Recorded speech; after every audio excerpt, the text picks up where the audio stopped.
Okay, showing you what we've been up to here the last few days while I've been off work. This is not the cabin. I'm sure you already knew that. This is the barn next to the cabin. This building, been working on the windows that I robbed out of the building. You can see the one there to the right, big white panel. One to the left, big white panel. Those once were windows. They are windows no more. Over here we got our 55-gallon drums. Those are full of firewood. One's empty. The white table behind it, that's actually a shooting table. We built that 2-3 years ago. So when we come up here and do our shooting, we throw a blanket across the top, put our guns, ammo, everything on top. On the side over here we have a gun rack. That's why those boards are in there like that. You set them on the bottom piece. Set your rifles up there if you happen to have one. So yeah, just kind of thought I would give you a little bitty update here on what in the world we've been doing. Okay guys, got a new addition here on the fire pit. Now you already seen the redneck cookery set that I made out of fence post. Well, we went a step further, come up with this grill. Now that piece of iron grating, that was just something that had been laying around here for years waiting to be used. Finally got used. I took a carport, cut up the legs because it was old and junk and been laying here for about a year, but it was 1x1 square tubing, worked perfect for the outer edges of my grate. Ended up with this pipe here. Was actually a handle that came off of my concrete tramping tool, where you kind of mash the concrete down to the ground with the grating below it. It would mash the concrete. That was actually the handle, and I cut that off to make my upright. I did make some adjustable these here, so I can turn that, make that come around. It's been over this fire there, so it's probably pretty darn hot. So anyway, that I made it so I can turn this to lock her down. There we go, like that. That way it won't move when we're putting food on and off. So yeah, just another little addition to the cabin cook set. Thought you might all enjoy that.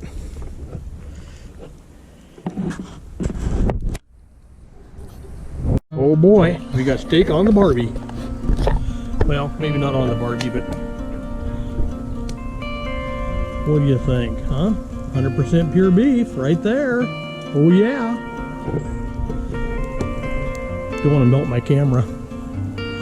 That would be bad. Okay, let's do a little walkabout, shall we? Let's show each and every side of that steak. And oh yeah, by the way, look at there. Jeep's here today. Jeep made it up to the cabin in all its glory. Yeah, I got a nice hot fire cooking here. Steaks are rolling. I did the old Kent Rollins thing where you put your hand down here at the grill for 5 seconds, and that's about all my hand can take. So he says that's about right. 5 seconds, and pull your hand away. That means you are at cooking temperature. I believe that to be around 350 degrees. But don't quote me. More likely I'm wrong. So anyway, just kind of want to give you a little what's for dinner. Steak, beef, and here it is. I'd say come and get it, but there's 6 of us and there won't be any left, so sorry everybody.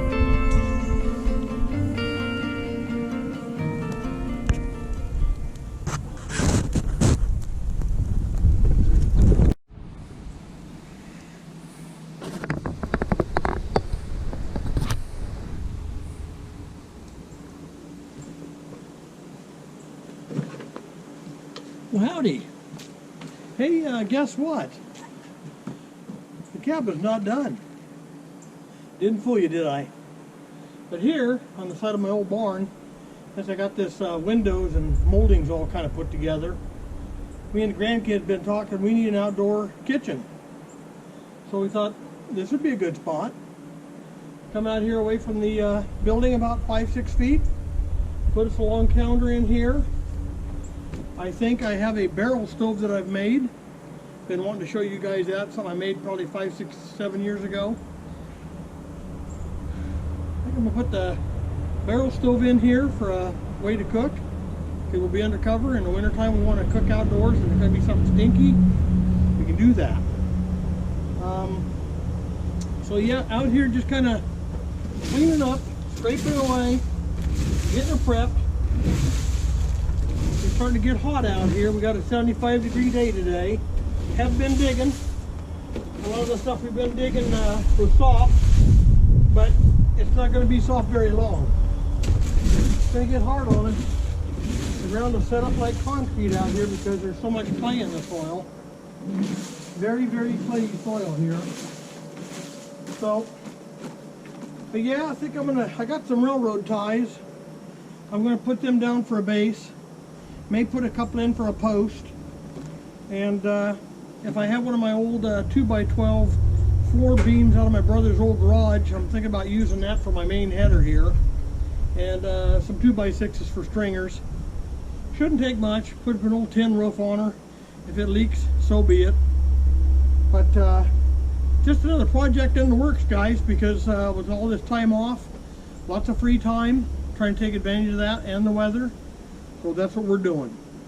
Taking advantage of everything we can take advantage of on the property. Can't get off the property. So, hey, keep following along. There's going to be a lot more coming, guys. And by the way, if you've seen this cooking my steaks last night on my newfangled grill on the campfire, they turned out perfect. Jacob would testify to that, right, Jacob? They were delicious. So we all had a real good feed out here. It was our first big camp cookout here at the cabin. Everything turned out perfect. The wife made some homemade potato salad and some homemade macaroni salad. All good. No complaints. So let me get back to you.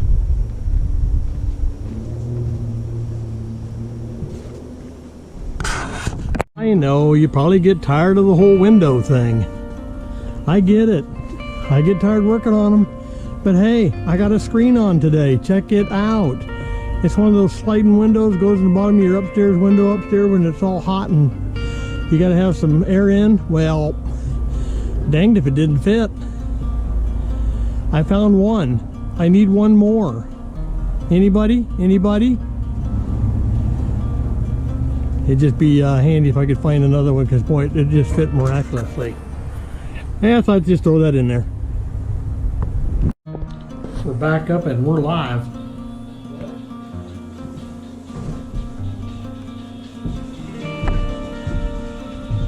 Well, here's something else we found. A fly swatter, and it is made from steel. You believe that? Steel. With a steel shaft. Who would have thought we had steel laying around that they could make a fly swatter out of one? That's what they used to do in the old days. Now everything's plastic. Amazing how that is. Crazy the things we find. You know, gotta tell you guys, the weather, nice, pandemic upon us, we're going to live with it. It's just the way it is. I want to tell you guys that, you know, this is not my first cabin. So that's what I'm here to explain to you. When I was about 13 years old, my younger brother Morris, he was 12, and my youngest brother Frank, he was 11. We all went out to my dad and mom's property out in Hillsboro. We had a farm out there, 30-acre farm, and we had this creek that ran along our property line. And we told our dad we wanted to build a cabin one summer. My dad said, "Hey, go for it. Just have at it." And we said, "Well, when are we going to get time to do that?" And he goes, "Well, you're usually off on Sundays. Take your Sunday, go work on your cabin." So all summer, that one year, I don't remember exactly what year that was, but I was 13 years old, I believe. We spent pretty much the whole summer of Sundays out there on this cabin project. The boards came from my Uncle Ken. He had these 3 silos and we had to tear them down, and my dad said that if the boards are broke or cracked or not very good boards, that's the lumber you get. Well, we got done with those silos and there was a ton of lumber, just a ton. more than we needed. But we didn't know that at the time. We had no idea how big the cabin was going to be. But I think it was probably 12 to 15 feet long, probably at least 10 feet wide. It was taller than this cabin. I remember it had an upstairs. Not a full height upstairs, but it had an upstairs, and we had 2 window openings upstairs. We put a bar in it with a trap door behind the bar in case some bad guy snuck in the middle of the night and we need to sneak out of there, because the cabin was about 3 or 4 feet up off the ground. Had 2, 3 windows, had a front door and a back door. I remember one at this corner and one at this other side corner. We was building this cabin. When we did it, we used 2x6s and we just pounded them in the ground. So this whole thing was built on 2x6s that were just pounded in the ground. Nothing permanent that we knew of at the time. No concrete, just dirt. Well, in the winter it would flood, and when it flooded, that water would come right up to the bottom of that cabin. It didn't come in the floor, but it was right underneath the floorboards. Almost every winter it would flood. So yeah, we didn't realize that the height was right. We just was building a cabin. Got lucky on that one. So yeah, we again hand sawed everything. No electricity out there. We had no electricity anywhere near there. So everything was all hand sawed. I tell you what, it was a project. We got it all done, and it was a nice old cabin. And someday, I would like to go see if it's still there. That has been probably over 50 years ago that cabin has been built. I'd like to go see if it's still there. So someday I may touch base with you guys, grab a camera, run out to my own property, see if I can't get out there to find that thing, locate it, see if it's up, down, sideways, whatever. But I thought I might just give you a little history lesson about me and cabins. So again, not my first. This is probably, maybe not going to be my last. Let's hope not. So with that being said, thanks for tuning in, guys.